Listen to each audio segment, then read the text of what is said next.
Today, when we think of serial killers, we think of people like the Zodiac or the Golden State Killer. Our cultural memory of serial killers goes all the way back to the Victorian era, with people like H.H. Holmes and Jack the Ripper. In reality, this is an incredibly small part of the greater history of serial killers. The term serial killer itself wasn't even coined until the 1970s. Humanity has been inherently violent since its inception. Whether it was for ritual, wealth, survival, influence, or for even no reason at all, humans have always had the urge to murder one another. It isn't exactly a new concept. In today's video, I'll be delving into the serial killers forgotten by history.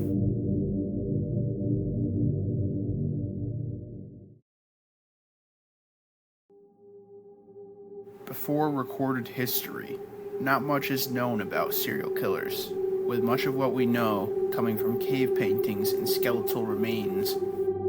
During this time, most killing was done out of necessity. Early humans had to fight the environment, the animals, and themselves to survive. Despite this, there are cases of killings during this time that weren't carried out in an effort to survive. Some cases appear to just be cold-blooded murder. For instance, a skull was found in the Red Deer Cave in China dating back to 12,000 BC. The skull in question shows signs of blunt force trauma, likely coming from one fatal blow. No evidence was found of it being in defense or from a larger battle. Another instance can be found in southern Germany with the Talheim death pit, where the remains of 34 individuals were unearthed. This murder was indiscriminate, with the victims being men, women, and children alike. Many of the victims had fractured legs and caved-in skulls. This killing wasn't done in battle, seeing as most of the victims didn't put up a fight. It was a massacre. The mass grave was dated back to 5000 BC. One more instance from this period is the famous case of Otzi, the Iceman, who was murdered by an arrow to the back over 5,000 years ago in the Swiss Alps. The fact that none of his belongings were taken shows that his killing wasn't done for survival or gain, but was another act of cold-blooded murder. While we can't say for certain whether these acts were committed by what we now define as a serial killer, they carry disturbing echoes of the same patterns. Each was intentional, each was brutal, and none of them were necessary. That's what makes them so unsettling, because long before we had words like serial killer, the behavior was already there. These weren't desperate acts, they were choices, and they suggest something deeply uncomfortable, that the capacity for senseless, calculated violence may be as ancient as humanity itself. Even after the advent of written language, very little is known about serial killers. They simply weren't prioritized in the records, but they still existed. They seeped into the recesses of society, leaving behind stories of terror and caution. One such tale was that of Procrustes, a legend dating back to 700 BC in ancient Greece. Procrustes, also known as Damastes or Polypemon, was an infamous figure in Greek mythology who lured travelers into his home under the guise of being a hospitable innkeeper. From there, he would fit his guests into one of two iron beds, fit being the operative term, as he would cut their legs off if they were too tall, or either smash their bones with a hammer, or put them on a rack to elongate their limbs into position if they were too short, depending on which source you use. There was no shortage of victims either, seeing as he did this on a well-traveled road between Athens and Eleusis. Eventually, he would meet the legendary hero Theseus, whom he would try to subject to the same torture.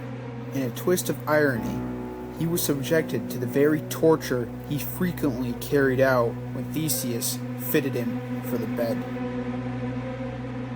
The story of Procrustes is more than just an ancient cautionary tale. It represents one of the earliest known cases of a serial killer. His killing was cold and calculated. He didn't kill out of necessity. He killed simply because he wanted to. He checks all the boxes, showing that the capacity for senseless murder has been engraved within humans for far longer than we could possibly imagine. Up until this point, serial murder hasn't been historically documented. The only remnants of it have come from ancient remains and mystical folklore. That's where Liu Pengli comes in, the oldest recorded serial killer. Born in the 2nd century BC in China, Liu lived a life of luxury. His father was King Zhao of Liang, who was also the brother of then Han Emperor Wen. When King Zhao died, his land holdings were divided up into 5 regions, with each of his sons controlling each of these lands respectively. One of these sons was Liu, who became the Prince of Jidong. Upon ascending to this status, Liu Pengli would go on a power trip that would take the lives of hundreds. On an almost nightly basis, Liu would band together with bandits and slaves to go out and hunt down random civilians. He did this for seemingly zero reason. Over the period of 2 entire decades, he would do this unchecked. Anyone who had brought this information to the other nobility or courts would be dismissed as superstitious peasants. It got to a point where people would barricade their homes at night to evade being killed. In 116, Emperor Wu would finally catch wind of these killings after being sent a letter detailing them. An investigation was opened on Liu, and he was eventually found guilty of his crimes. For this, he was deposed and removed from his status of nobility. The emperor had chosen to spare his cousin's life. It's disturbing how even when people like Liu seemingly have everything they could ever want, they go on a killing spree. Not because they have to, or because they need to, but because they simply want to. Throughout this video, you'll notice a disturbing pattern. That pattern being that the overwhelming majority of those covered will be of noble birth. The reason behind this is because the nobility dominated their respective cultures. It wasn't until the 20th century that culture stopped being elitist. Now this may seem tangential, but it is a pivotal reason for why we know so little about serial killers before the Victorian era. Their crimes went with them to the grave, seeing as culture wasn't focused on the commoners or peasants. While Liu fits the mold of a serial killer to the T, a notable few break the mold of a senseless murderer. Some killers blur the line between pathological and political.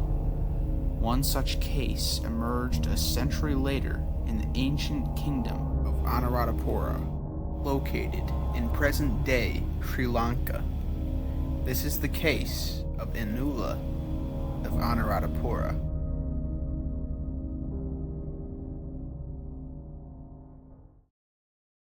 In the mid-1st century BC, Sri Lanka was undergoing a period of political instability, with multiple rulers being overthrown in a time marked by rebellions and power struggles. One of the leaders who ruled during this time was Choranaga, who would rule over the kingdom of Anuradhapura from roughly 62 BC to 50 BC. His rule was seen as largely negative, with him punishing any dissenting Buddhists and even destroying their monasteries. However, his rule would end abruptly when he was poisoned to death. Initially, his death was surrounded in mystery, but as rumors spread, there was one name that constantly appeared, that being Anula, his very own wife. Just months after Chora's death, Anula would find a new lover, a palace guard named Siva. She would install him as the new king, despite the fact he wasn't of noble birth, before also poisoning him just months later. She would repeat this pattern 3 more times, installing these kings briefly before poisoning them when they became a nuisance to her. In 47 BC, Anula would take sole ownership of the throne, becoming the first woman to rule Sri Lanka in her own name. Her reign would be short, only lasting 5 years, when in 42 BC her kingdom was invaded by Kudakana Tissa. Tissa was the second son of Makoli, who was a previous ruler of the kingdom. He had gone into hiding after Anula took power, and had been allying himself with multiple powers over the last 5 years. The invasion was successful, with it culminating in the army burning Anula on a funeral pyre. Her years of murder had finally caught up to her. Anula wasn't the only serial killer to break the mold of the senseless murderer. Just a century following her death, another killer would spring up, now in ancient Rome. This is the case of Locusta of Gaul. Not much is known about how Locusta ended up in Rome, but over a period of time, she gained notoriety for her poison-making skills. In 54 AD, she would be jailed for this. Facing execution, this seemed to be the end of this notorious killer. In a stroke of luck, she was freed by none other than Agrippina the Younger, the wife of then Emperor Claudius and the mother of Nero. The reason behind why Locusta was freed was because Agrippina was looking to murder Claudius. She needed Locusta's expertise to do this. Locusta advised her to use the plant Atropa belladonna to poison her husband. The plant had been used in the murders of many other Roman officials. During a private banquet at the imperial palace, Claudius was given a dish of mushrooms. Unbeknownst to him, these mushrooms had been laced with the poison. Within the hour, he had become nauseous and grew gravely ill, possibly even paralyzed. In some sources, he was brought to his bed. Because the poison had not done enough damage to kill him, Claudius's doctor was forced to administer more of the poison. He did this by shoving a feather down his throat that was also laced with the poison. He did this under the guise of trying to cause vomiting. This would do the job. Despite helping Agrippina, Locusta would be imprisoned less than a year later in 55 AD. After all, she was still a highly dangerous poisoner who had played a role in countless murders. This imprisonment wouldn't last long though, as Nero, the new emperor, would ask for her aid in killing his stepbrother, Britannicus. In return, she would be fully pardoned of her crimes.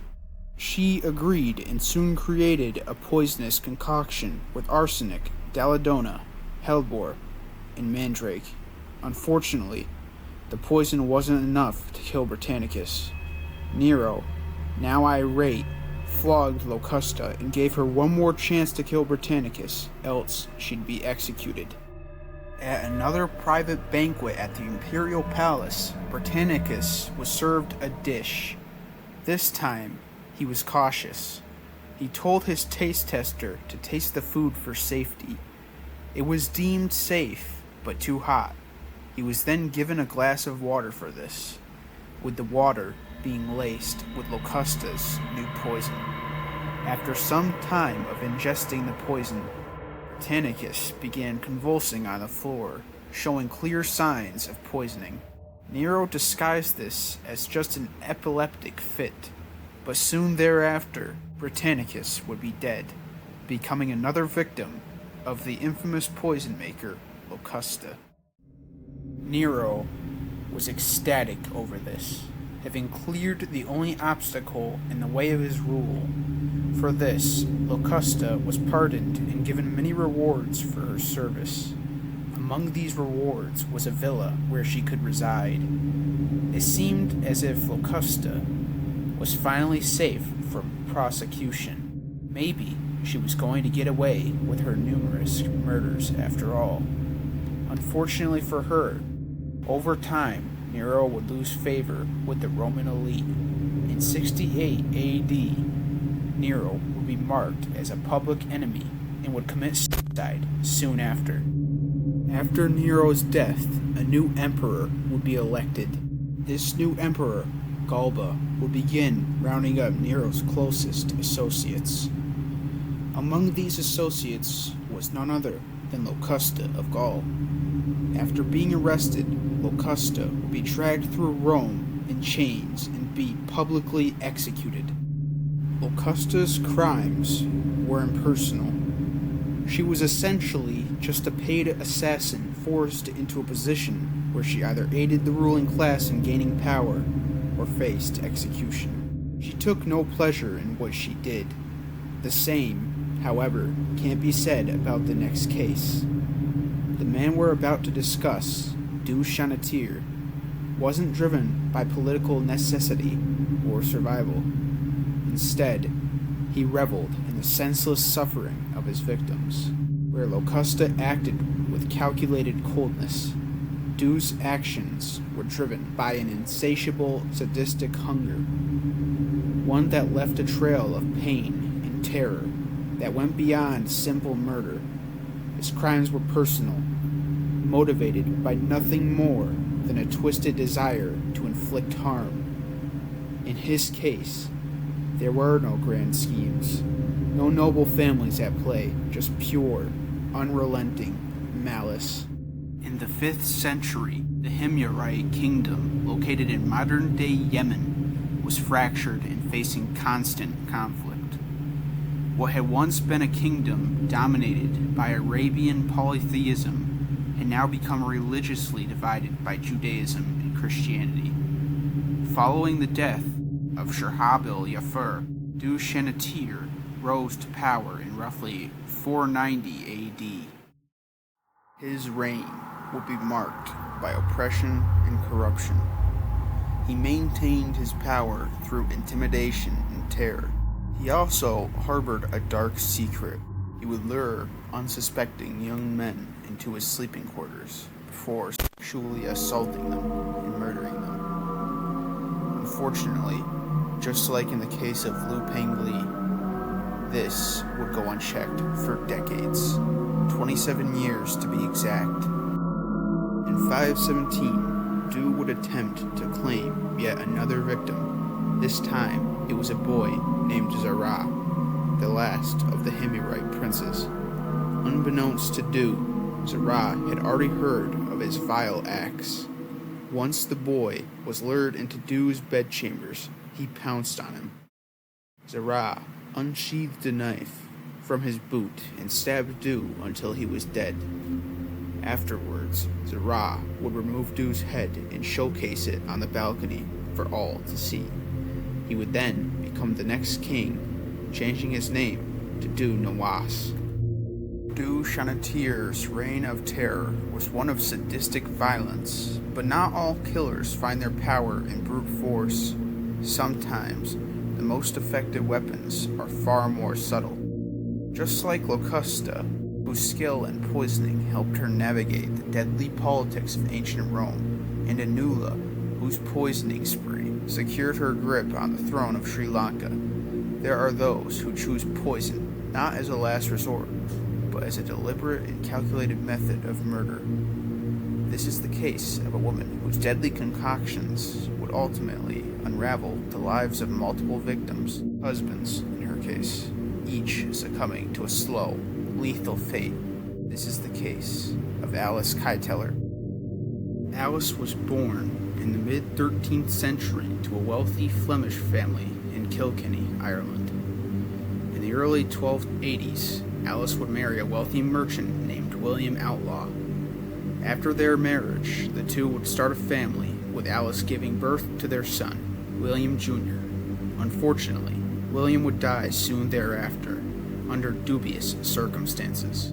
She would inherit a large sum of William's money and be granted the status of a dower, which meant that William's family would be forced to also support her. Not long after William's death, Alice would remarry to Adam Blund of Callan, a moneylender. In 1302, Alice and Adam would be accused of murdering William Outlaw with poison. This accusation came from a relative of Alice's, William de Kyteler.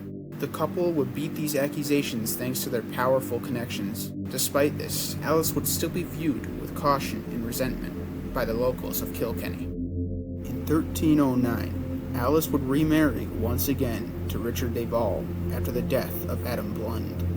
This death would draw even more suspicion from the locals of Kilkenny.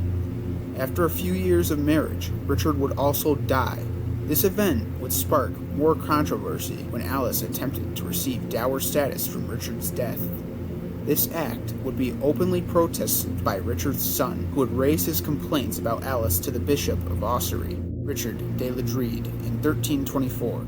Her fourth husband, John Le Preux, would also grow gravely ill during this time, which didn't help Alice's case. Soon thereafter, Alice and several of her associates would be formally accused of witchcraft, heresy, and the use of sorcery to kill her husbands and manipulate others, while several of her servants and accomplices were arrested, and one, her maid, Petronilla de Meath, was even executed. Alice herself managed to flee. She vanished before she could even be tried and was never seen again, likely living out her remaining years in secret exile in England or France.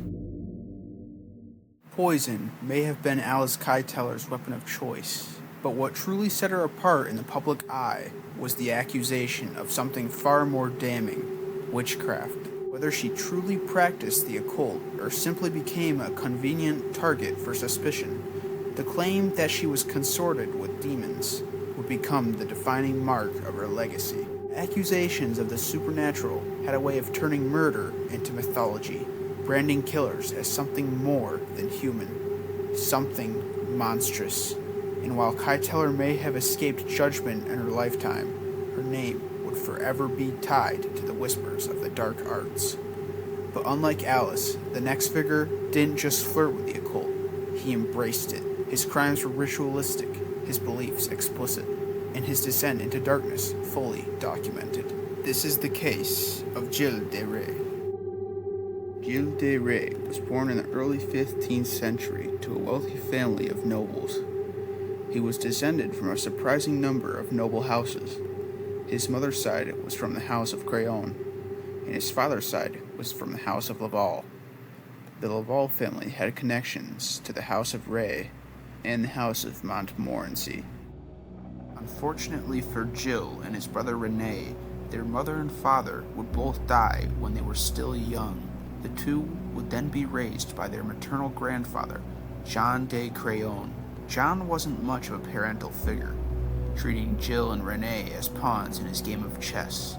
He would arrange marriages for Gilles so he could expand his power and influence through other houses.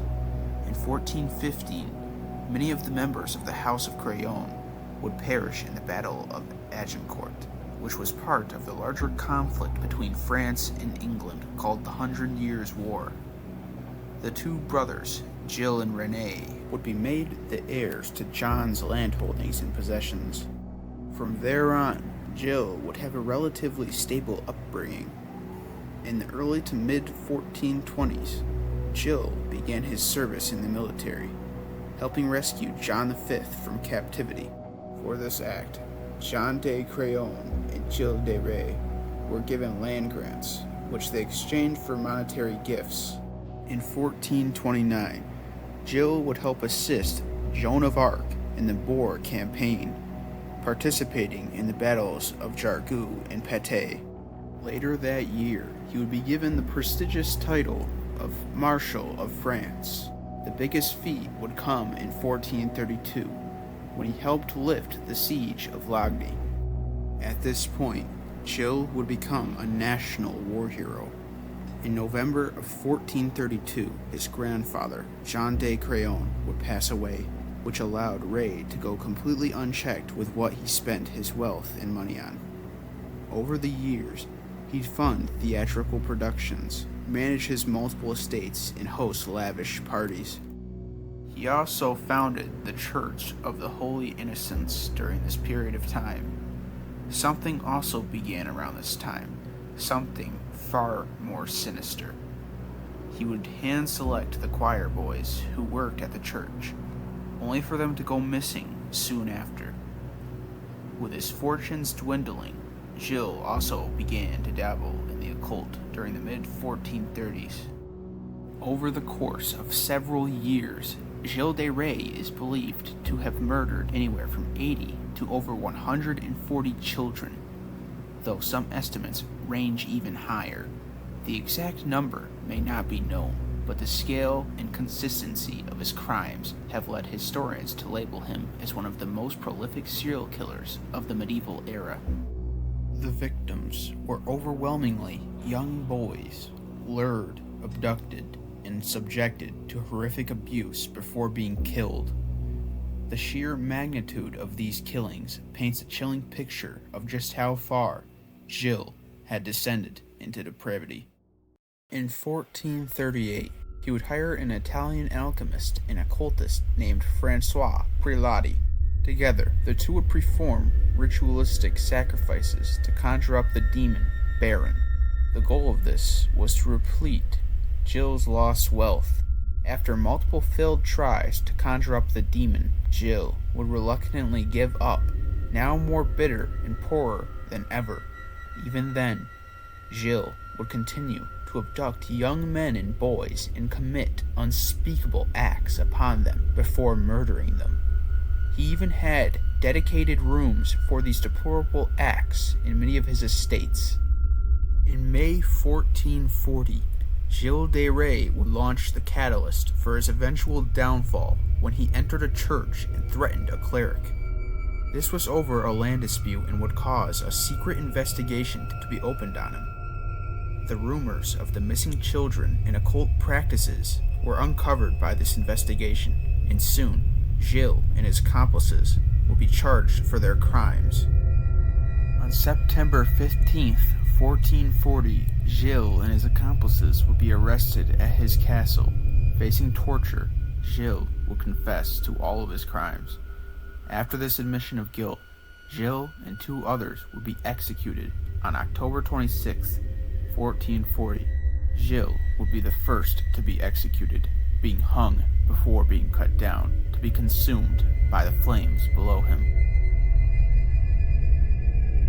Gilles de Rais is yet another case of serial murder originating from the class of nobility. He was given nearly everything in life, yet was still not satiated. He thought practicing the occult would bring him untold fortunes, but all it did was condemn him to the gallows. In the next case, we move away from the nobility. In fact, we move to the opposite side of the social hierarchy, the peasant class. This is the case of Peter Niers. Peter Niers was born around 1540 in Germany, then part of the Holy Roman Empire. At the time, the region was grappling with widespread social unrest and a noticeable surge in crime. Just decades earlier, in 1525, the German Peasants' War had erupted, a massive uprising that would not be rivaled in scale until the French Revolution centuries later. During the revolt, thousands of castles, monasteries, and estates were attacked, and an estimated 100,000 peasants were killed in the brutal suppression that followed. Moreover, this period also saw a surge in occult superstitions, driven in part by religious upheaval of the Protestant Reformation. which heightened fears of the devil, witchcraft, and moral corruption. This is where Peter Niers comes in, a man born into a society that was desensitized to violence and afraid of the occult. Unsurprisingly, bandits and outlaws would thrive during this time. Niers knew this and would form his own gang of bandits in Alsace, France. From there, Niers and his gang would terrorize the countryside of Europe for multiple years, stealing from and murdering anyone they encountered along the highways. Eventually, they moved onto the towns themselves, venturing in and committing horrible atrocities.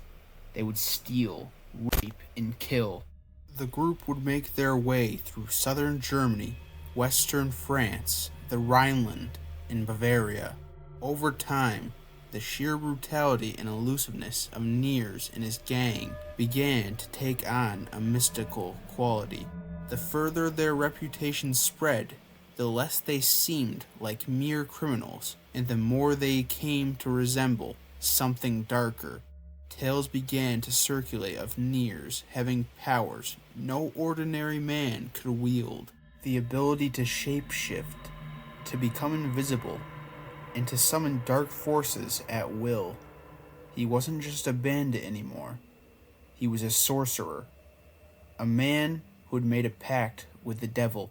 In 1577, Niers and members of his gang were captured and imprisoned. During Niers' incarceration, he would admit to having killed 75 people. Somehow, Niers managed to escape imprisonment, which likely fueled his status as an occultist and devil worshipper. Niers also allegedly had ties to another serial killer, Martin Stier, who is said to have taught Niers black magic and the dark arts. Pamphlets were created during this time, detailing the gruesome acts committed by Niers and his gang of bandits.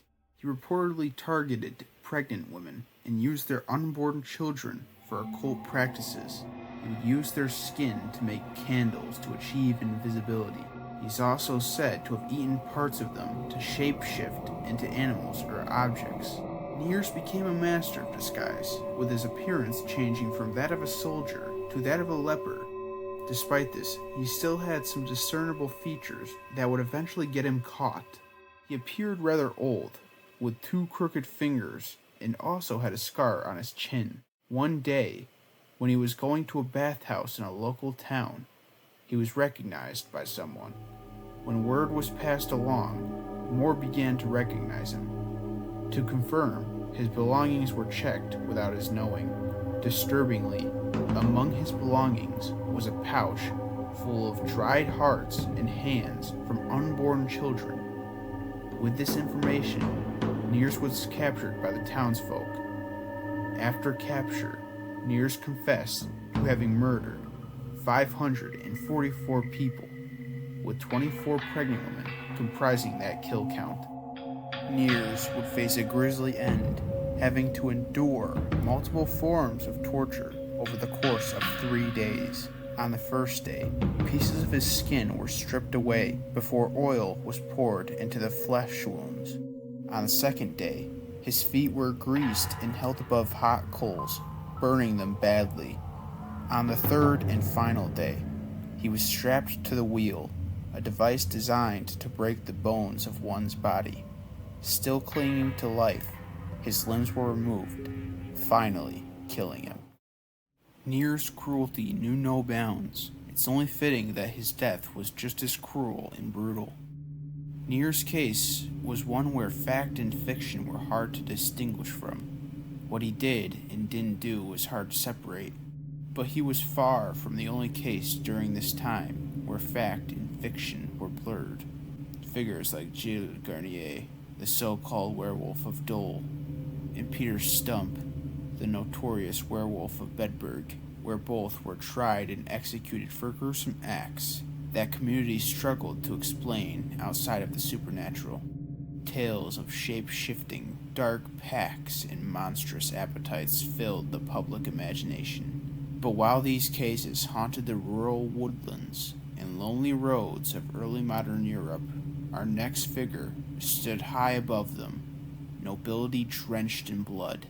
not just myth. This is the case of Elizabeth Bathory.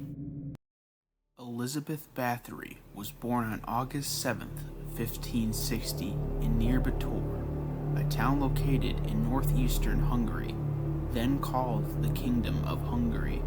She was born into nobility, with the House of Bathory being one of the most powerful families during this time.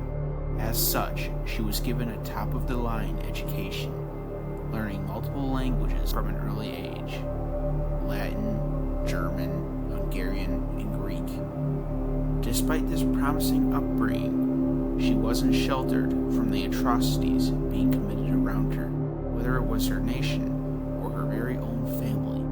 Not unlike Germany, Hungary experienced major division during this period. Just decades earlier, the Kingdom of Hungary was split into 3 parts, with Elizabeth being born into the region controlled by the Habsburgs. Constant conflicts between peasants, the nobles, or even the Ottomans was commonplace. Hysteria was also rampant, with many fearing the occult and supernatural. In some reports, Elizabeth allegedly witnessed the execution of a Romani peasant.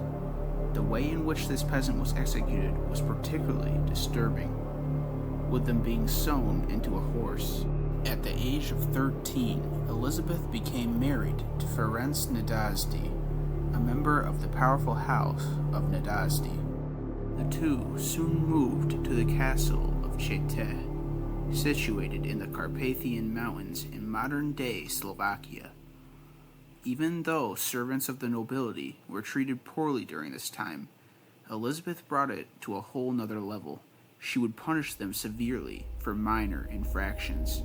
For instance, if they made a mistake in sewing, she would get a sewing needle and stab them with it repeatedly. Other times, she would jam the needles under their fingernails, putting them in excruciating pain. Another method she used involves tying the servant up, smearing them with honey, and leaving them outside to be bitten up by insects. Despite this, it got much worse. After the death of Nadasdy in the early 1600s, Elizabeth escalated from just torturing servants to outright murdering them. She also began abducting young women from the surrounding villages. This would continue for years, with the graves mounting in her castle's courtyard. It was only when she began murdering members of the nobility that her crimes actually came under investigation. In a twist of events, the man who spearheaded this investigation was none other than Georgi Thurzo, whom Nadasdy allegedly entrusted to protect Elizabeth after his health continued to decline. After finding sufficient enough evidence, Thurzo, along with a few armed guards, would make their way to Elizabeth's castle on New Year's Eve, 1610. Upon entering the castle, they would find the mutilated corpse of one of Elizabeth's servants, along with another servant who was next in line. Elizabeth was then arrested, along with her 4 other accomplices. Fortunately for Elizabeth, Thurzo had agreed to not put her under trial after asking for advice from her relatives. The only punishment she received was house arrest. The same, however, can't be said about her accomplices. They would all stand trial. The first trial would be held on January 2nd, 1611, with 17 witnesses coming forward. Among these witnesses were 4 of Elizabeth's servants, who had confessed to their crimes under immense torture. Upon hearing the testimony, the accomplices were given the death penalty. 2 accomplices, Ilona Joe and Dorothea Sens, had their fingers ripped off with hot tongs before being burned alive. Another accomplice, Juanos Uveri, was executed via beheading. The last servant executed in this initial trial was Urtsi Majarova, who would eventually be burned alive after being on the run for some time. When all was said and done, the number of testimonies given would mount to 300. The number of victims was suspected to be in the high hundreds. Elizabeth would die on August 21st, 1614, her reputation forever tarnished. As you could expect, her crimes would be mythologized like the killers who preceded her, with many claiming her to be a vampire and an occultist. Serial murder may seem like a modern invention manifesting after the industrial age, but it has been around since the very inception of mankind itself, whether it was the Stone Age, antiquity, or the medieval period. There has always been someone lurking in the shadows, waiting to pounce on their prey.